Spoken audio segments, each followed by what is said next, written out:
Hi viewers, ಕರುನಾಟಕ ರುಚಿ ಕ್ರಿಯೇಷನ್ಸ್ಗೆ ಸ್ವಾಗತ. Beginners ಸಹ ದೇವಿಗೆ ಈಸಿಯಾಗಿ ಸೀರೆ ಉಡಿಸುವ ಮೆಥಡನ್ನು ನಾನಿಲ್ಲಿ ಶೇರ್ ಮಾಡ್ಕೊಳ್ತಾ ಇದ್ದೀನಿ. ಸೀರೆಯನ್ನು ಬಿಡಿಸ್ಕೊಂಡು ಒಳಪದ್ರಕ್ಕೆ ಒಂದು 2 ಇಂಚ್ ಅಗಲ ಆಗುವಷ್ಟು ನಾವಿಲ್ಲಿ ಸೀರೆಯನ್ನು ಮಡಿಕೆ ಮಾಡಬೇಕಾಗುತ್ತೆ. ಅಂದರೆ ನಮ್ಮ 4 ಬೆಳ್ಳಿ ಏನು ಬರುತ್ತೆ ಅಷ್ಟು ಅಗಲ ಆಗುವಷ್ಟು ಪ್ಲೀಟ್ಸನ್ನು ನಾವು ಮಾಡ್ತಾ ಹೋಗಬೇಕಾಗುತ್ತೆ. ಎರಡೂ ಕೈಗಳಿಂದ ನಾವು ಈ ರೀತಿ ಪ್ಲೀಟ್ಸನ್ನು ಮಾಡಿಕೊಂಡು ನೆರಿಗೆಗಳನ್ನ ಸರಿ ಮಾಡ್ಕೊಳ್ತಾ ನೆರಿಗೆಗಳನ್ನ ಮಾಡ್ಕೋಬೇಕಾಗತ್ತೆ. ನಾನಿಲ್ಲಿ ಪೂರ್ತಿ ಸೀರೆಯನ್ನು ನೆರಿಗೆ ಮಾಡ್ಕೊಳ್ತಾ ಇದ್ದೀನಿ. ಮೊದಲಿಗೆ ಸ್ವಲ್ಪ ನೆರಿಗೆಗಳನ್ನ ಮಾಡಿಕೊಂಡು ನೆರಿಗೆಗಳನ್ನ ಸರಿ ಮಾಡ್ಕೊಳ್ತಾ ನಾನಿಲ್ಲಿ ನೆರಿಗೆಗಳನ್ನ ಮಾಡ್ಕೊಳ್ತಾ ಇದ್ದೀನಿ. ಒಂದೇ ಸಲ ಜಾಸ್ತಿ ಕೈಯಲ್ಲಿ ಈ ರೀತಿ ನೆರಿಗೆಗಳನ್ನ ಹಿಡಿಯಲಿಕ್ಕೆ ಆಗಲ್ಲ. ಅದಕ್ಕೆ ಸ್ವಲ್ಪ ದೂರಕ್ಕೆ ನೆರಿಗೆಗಳನ್ನ ಮಾಡಿಕೊಂಡು ನೆರಿಗೆಗಳನ್ನ ಜೋಡಿಸ್ಕೊಂಡು ಕ್ಲಿಪ್ಗಳನ್ನ ಸೇರಿಸ್ಕೊಳ್ತಾ ನೀವು ನೆರಿಗೆಯನ್ನು ಮಾಡ್ಕೊಳ್ತಾ ಹೋಗಿ. ಪಲ್ಲು ಸೈಡಿಂದ ನಾನು ನೆರಿಗೆಯನ್ನು ಮಾಡ್ಕೊಳ್ತಾ ಇದ್ದೀನಿ. ನೀವು ಯಾವ ಸೈಡಿಂದ ಆದರೂ ನೆರಿಗೆಯನ್ನು ಮಾಡ್ಕೋಬೋದು, ಪರವಾಗಿಲ್ಲ.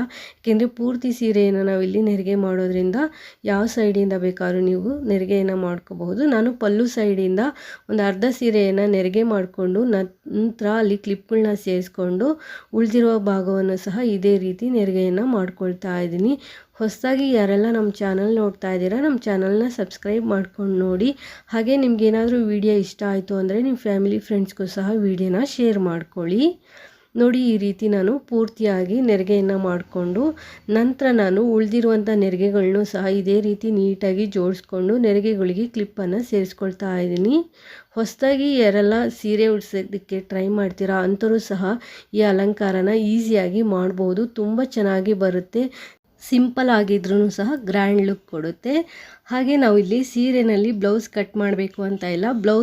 ಬ್ಲೌಸ್ ಪೀಸ್ ಇದ್ರೂ ಅದರ ಸಮೇತ ಸಹ ನಾವು ಈ ರೀತಿ ನೆರಿಗೆ ಮಾಡಿ ಅಲಂಕಾರನ ಮಾಡ್ಬೋದು. ಅದು ಸಹ ತುಂಬ ಚೆನ್ನಾಗಿ ಲುಕ್ಕನ್ನು ಕೊಡುತ್ತೆ ಅಂತ ಹೇಳ್ಬೋದು.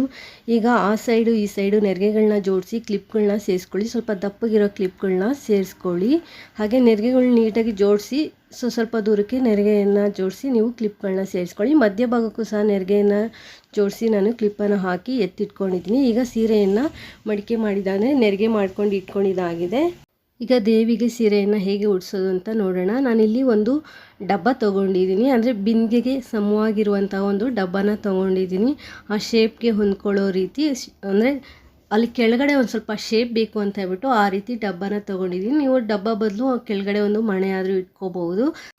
ಬಿಂದಿಗೆಗೆ ಸಪೋರ್ಟಿವ್ ಆಗಿ ನೀವು ಏನಾದರೂ ಕೆಳಗಡೆ ಹೈಟ್ ಅಂದರೆ ಲೆಂತ್ಗೆ ತಕ್ಕಂತೆ ನೀವು ಏನಾದರೂ ಇಟ್ಕೊಳ್ಳಿ. ಮಣೆ ಇಟ್ಕೋಬೋದು ಅಥವಾ ಈ ರೀತಿ ಡಬ್ಬ ಇಟ್ಕೋಬೋದು. ನಾನು ಆ ಡಬ್ಬ ಒಳಗಡೆ ಬಿಂದಿಗೆ ಹೋಗಿಬಿಡುತ್ತೆ ಅಂತ ಹೇಳ್ಬಿಟ್ಟು ಒಳಗಡೆಗೂ ಸಹ ಇನ್ನೊಂದು ಚಿಕ್ಕ ಡಬ್ಬ ಇಟ್ಬಿಟ್ಟು ಆ ಡಬ್ಬದ ಮೇಲೆ ಬಿಂದಿಗೆನ ಇಟ್ಕೊಂಡು ಈಗ ಬ್ಲೌಸ್ ಪೀಸಿಂದ ಕವರ್ ಮಾಡ್ಕೊಳ್ತಾ ಇದ್ದೀನಿ. ಮೊದಲಿಗೆ ನಾನು ಕಡ್ಡಿಯನ್ನು ಕವರ್ ಮಾಡಿ ನಂತರ ಇಡೀ ಬಿಂದಿಗೆಯ ಬಾಡಿಯನ್ನು ನಾನಿಲ್ಲಿ ಕವರ್ ಮಾಡ್ಕೊಳ್ತಾ ಇದ್ದೀನಿ.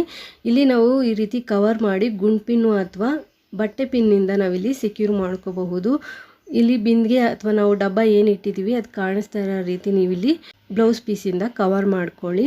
ನಾನಿಲ್ಲಿ ಸಪ್ರೇಟ್ ಆಗಿರುವಂಥ ಒಂದು ಬ್ಲೌಸ್ ಪೀಸನ್ನು ತಗೊಂಡು ಈ ರೀತಿ ಕವರ್ ಮಾಡ್ಕೊಳ್ತಾ ಇದ್ದೀನಿ. ನೀವಿಲ್ಲಿ ಡಬ್ಬ ಬದಲು ಒಂದು ಬಿಂದಿಗೆಯನ್ನು ಇಟ್ಟು ಬಿಂದಿಗೆಯ ಮೇಲೆ ಕಳಶದ ಚೆಂಬನ್ನು ಸಹ ಇಡಬಹುದು. ನೀವು ಡಬ್ಬ ಬದಲು ಮಣೆ ಅಥವಾ ಹೈಟಿಗೆ ತಕ್ಕಂತೆ ಏನಾದರೂ ಒಂದು ತಗೊಳ್ಳಿ. ಸೀರೆಯನ್ನು ನಾವು ಫೋಲ್ಡ್ ಮಾಡಿ ಉಡಿಸ್ಬೇಕಾದ್ರೆ ಆ ಲೆಂತ್ಗೆ ಸೂಟ್ ಆಗೋ ರೀತಿ ನೀವು ಕೆಳಗಡೆ ಬಿಂದಿಗೆಯ ಬೇಸ್ಮೆಂಟ್ಗೆ ಯಾವುದಾದ್ರು ತೊಗೋಬೋದು ಅಥವಾ ದೊಡ್ಡ ಬಿಂದಿಗೆ ಆದರೂ ನೀವಿಲ್ಲಿ ತೊಗೋಬೋದು. ಸೊ ನಿಮಗೆ ಯಾವ ರೀತಿ ಅನುಕೂಲ ಇರುತ್ತೆ ಅಂತ ನೋಡಿಕೊಂಡು ತಗೊಳ್ಳಿ. ನಾನಿಲ್ಲಿ ಬ್ಲೌಸ್ ಪೀಸನ್ನು ಈ ರೀತಿ ಕವರ್ ಮಾಡ್ಕೊಳ್ತಾ ಇದ್ದೀನಿ. ಕಡ್ಡಿ ಸಮೇತ ಬ್ಲೌಸ್ ಪೀಸನ್ನು ನಾನು ಬಿಂದಿಗೆ ಹಾಗೆ ಡಬ್ಬಕ್ಕೂ ಸೇರಿ ಕವರ್ ಮಾಡ್ಕೊಂಡಿದ್ದೀನಿ. ಸೀರೆಯನ್ನು ನೋಡಿ ನಾನು ಈ ರೀತಿ ನೆರಿಗೆ ಮಾಡಿ ಇಟ್ಕೊಂಡಿದ್ದೀನಿ. ನಾವು ಪಲ್ಲು ಭಾಗ ಅಂದರೆ ಸೆರಗನ್ನು ಯಾವ ಕಡೆ ಹಾಕ್ಕೊಳ್ತೀವಿ ಅದನ್ನ ಒಳಭಾಗಕ್ಕೆ ತಗೊಂಡಿದ್ದೀನಿ. ಉಳಿದಿರೋಂಥದ್ದು ಅಪೋಸಿಟ್ ಸೈಡ್ಗೆ ಬರೋ ರೀತಿ ತೆಗೆದುಕೊಂಡಿದ್ದೀನಿ. ನೀವು ಅದನ್ನ ಉಲ್ಟಾ ಆದರೂ ಹಾಕ್ಬೋದು. ಅದನ್ನ ನಾನು ಲಾಸ್ಟಲ್ಲಿ ತೋರಿಸ್ತೀನಿ. ಅದನ್ನೂ ಸಹ ಯಾವ ರೀತಿ ಹಾಕಿದಾಗ ಯಾವ ರೀತಿ ಕಾಣಿಸುತ್ತೆ ಅನ್ನೋದು ಮೊದಲಿಗೆ ನಾನು ಈ ಅಲಂಕಾರನ ಮಾಡಿ ತೋರಿಸಿ ನಂತರ ಇದೇ ವಿಡಿಯೋದಲ್ಲಿ ಅದನ್ನ ಉಲ್ಟಾ ಮಾಡಿ ಹಾಕಿದಾಗ ಹೇಗೆ ಲುಕ್ ಬರುತ್ತೆ ಅನ್ನೋದು ಸಹ ನಿಮಗೆ ತೋರಿಸ್ತೀನಿ. 2 ರೀತಿಯಲ್ಲಿ ಅಲ್ಲಿ ತೋರಿಸ್ತೀನಿ ಯಾವ ರೀತಿಯಲ್ಲಿ ಹಾಕ್ಬೋದು ಅಂತ. ಇದನ್ನೇ ನಾವು ತುಂಬ ರೀತಿಯಲ್ಲಿ ಹಾಕ್ಬೋದು. ಒಂದೊಂದು ರೀತಿ ಹಾಕಿದಾಗ ಒಂದೊಂದು ರೀತಿ ಲುಕ್ ಬರುತ್ತೆ ಅಂತಲೇ ಹೇಳ್ಬೋದು. ಈಗ ಸಮವಾಗಿ ಹಿಡಿದಿಟ್ಕೊಳ್ಳಿ. ನೆರಿಗೆಗಳು ಕೆಳಭಾಗದಲ್ಲಿ ಸಮವಾಗಿ ಬರೋ ರೀತಿ ನೋಡಿಕೊಂಡು ನಾವು ಕಡ್ಡಿಯ ಮೇಲ್ಗಡೆಯಿಂದ ನಾವು ಸೀರೆಯನ್ನು ಈ ರೀತಿ ಹಾಕ್ಕೊಂಡು ಸಮ ನೋಡಿಕೊಂಡು ನಾವು ದೇವಿಯ ಸೊಂಟಕ್ಕೆ ಒಂದು ಶೇಪ್ ಬರೋ ರೀತಿ ಒಂದು ದಾರನ ಕಟ್ಕೋಬೇಕಾಗತ್ತೆ. ಸ್ವಲ್ಪ ಲೂಸಾಗಿ ಕಟ್ಕೊಳ್ಳಿ, ತುಂಬ ಟೈಟಾಗಿ ಕಟ್ಟಬೇಡಿ. ಅಲ್ಲಿ ಒಂದು ಶೇಪ್ ಬರೋ ರೀತಿ ಕಟ್ಕೊಂಡ್ರೆ ಸಾಕಾಗುತ್ತೆ. ನೆರಿಗೆಗಳನ್ನ ನಾವೇನಾದರೂ ಜಾರಿಸ್ಕೊಳ್ಳೋದಕ್ಕೆ ಅಂದರೆ ಜರುಗಿಸ್ಕೊಳ್ಳೋದಕ್ಕೆ ಈಸಿ ಆಗಲಿ ಈಸಿ ಆಗೋ ರೀತಿಯಲ್ಲಿ ನಾವು ಅಲ್ಲಿ ದಾರನ ಕಟ್ಕೋಬೇಕಾಗತ್ತೆ. ಸೊಂಟದ ಶೇಪನ್ನು ನೋಡಿಕೊಂಡು ದಾರನ ಕಟ್ಕೊಂಡ್ರೆ ಸಾಕಾಗತ್ತೆ. ನೋಡಿ ಈ ರೀತಿ ಕಟ್ಕೊಂಡು ನೆರಿಗೆಗಳೇನಾದರೂ ಹೆಚ್ಚು ಕಡಿಮೆ ಆಗಿದೆ ಅನಿಸಿದ್ರೆ ಅಲ್ಲಿ ಒಂದು ನೆರಿಗೆಯನ್ನು ಹಿಡಿದು ಯಾವ ನೆರಿಗೆ ಹೆಚ್ಚು ಕಡಿಮೆ ಆಗಿದೆ ಅನ್ನೋದನ್ನು ನೋಡಿಕೊಂಡು ನೀವು ಎಳ್ಕೊಂಡ್ರೆ ಅದು ಸಮವಾಗಿ ಬರುತ್ತೆ ಅಂತ ಹೇಳ್ಬೋದು. ಮಧ್ಯದಲ್ಲಿ ನಾವು ಪಲ್ಲು ಭಾಗನ ನೆರಿಗೆ ಮಾಡ್ಕೊಂಡಿದ್ದೀವಲ್ಲ, ಆ ನೆರಿಗೆಗಳನ್ನ ಒಂದೊಂದು ನೆರಿಗೆಯನ್ನು ಹಿಡಿದು ಅಲ್ಲಿ ಗುಂಪಿನಿಂದ ನಾವು ಸೆಕ್ಯೂರ್ ಮಾಡ್ಕೋಬೇಕಾಗತ್ತೆ. ನಂತರ ಕೆಳಗಡೆ ತುದಿಗೂ ಸಹ ನಾವು ಗುಂಪಿನಿಂದ ಸೆಕ್ಯೂರ್ ಮಾಡ್ಕೋಬೋದು 2 ನೆರಿಗೆಗಳನ್ನ ಹಿಡಿದು. ಸೊ ನಾನಲ್ಲಿ ಪಿನ್ನನ್ನು ಹಾಕ್ಕೊಂಡಿಲ್ಲ, ನೀವು ಹಾಕ್ಕೋಬೋದು ಅನ್ನೋದನ್ನು ನಾನಿಲ್ಲಿ ಹೇಳ್ತಾ ಇದ್ದೀನಿ. ನಂತರ ಕ್ಲಿಪ್ಗಳನ್ನ ರಿಮೂವ್ ಮಾಡಿಬಿಟ್ಟು ನೆರಿಗೆಗಳನ್ನ ಸ್ಪ್ರೆಡ್ ಮಾಡಬೇಕಾಗತ್ತೆ. ನೆರಿಗೆಗಳನ್ನ ನೀವು ಆಪೋಸಿಟ್ಗಾದರೂ ಸ್ಪ್ರೆಡ್ ಮಾಡ್ಬೋದು, ಅಥವಾ ಅಂದರೆ ಒಂದು ಫೇಸು ಒಂದು ನೋಡೋ ರೀತಿಯಲ್ಲಾದರೂ ನೆರಿಗೆಗಳನ್ನ ಸ್ಪ್ರೆಡ್ ಮಾಡ್ಬೋದು. ನೋಡಿ ಅಲ್ಲಿ ಕೆಳಗಡೆ ನೆರಿಗೆಯನ್ನು ಎರಡನ್ನೂ ಜೋಡಿಸಿ ನೀವು ಪಿನ್ ಹಾಕ್ಕೋಬೋದು.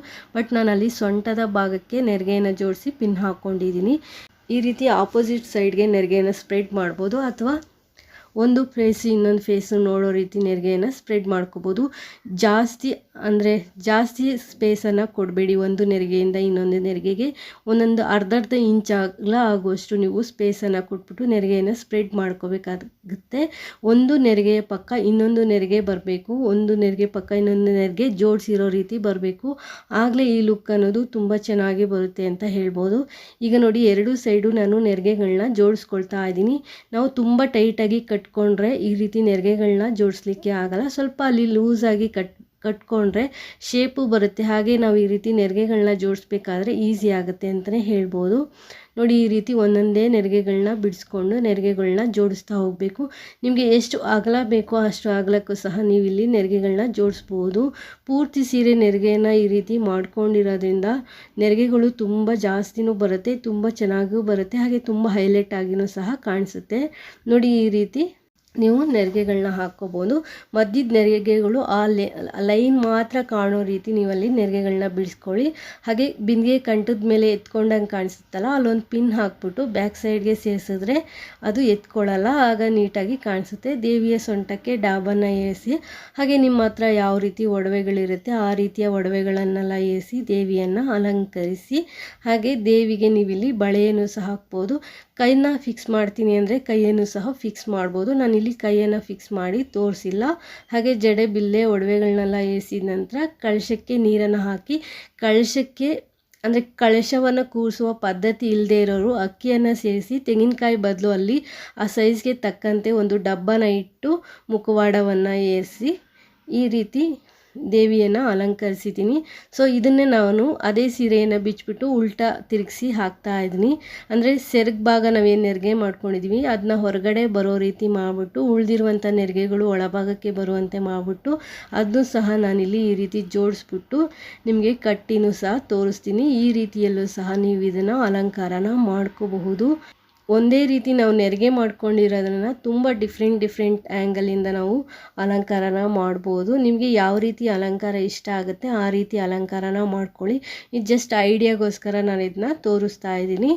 ನೋಡಿ ಈ ರೀತಿ ಮಾಡಿ ನೀವು ಅಲಂಕಾರನ ಮಾಡ್ಕೋಬಹುದು. ಇದು ಸಹ ಚೆನ್ನಾಗಿ ಕಾಣಿಸುತ್ತೆ ಈ ಅಲಂಕಾರನು.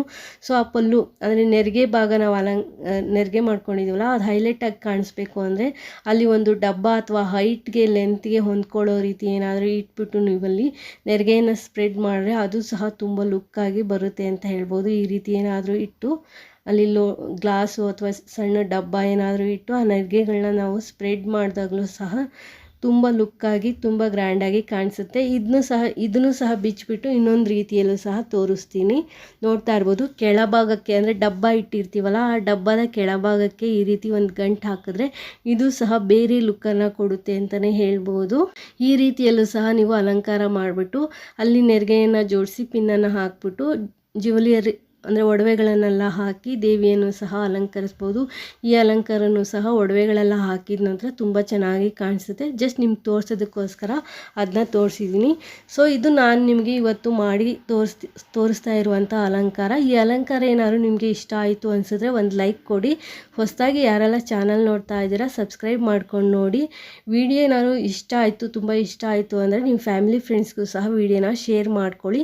Thanks for watching this video. Take care. Have A nice day.